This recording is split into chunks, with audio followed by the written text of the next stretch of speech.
déjà la proximité, on essaie de faire autant que faire se peut travailler des entreprises locales, donc déjà des équipes de maîtrise d'œuvre locales.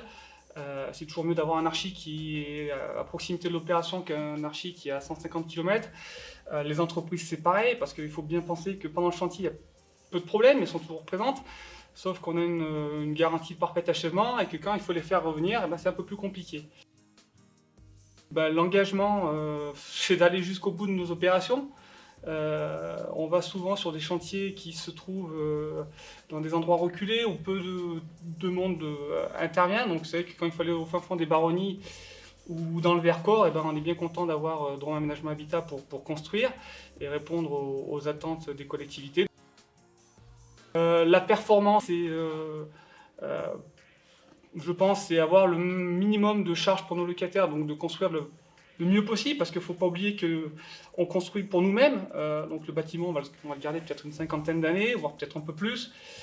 Donc le but, c'est que nos collègues du service patrimoine aient le moins d'entretien possible, et que nos collègues des agences aient quelque chose qui soit opérationnel pour du long terme pour nos clients finaux, les locataires.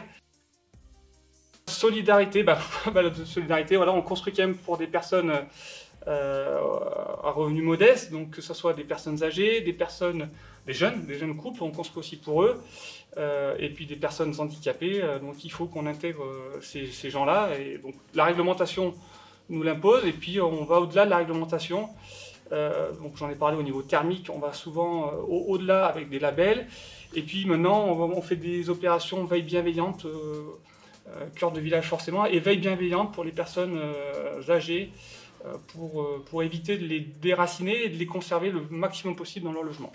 Donc voilà.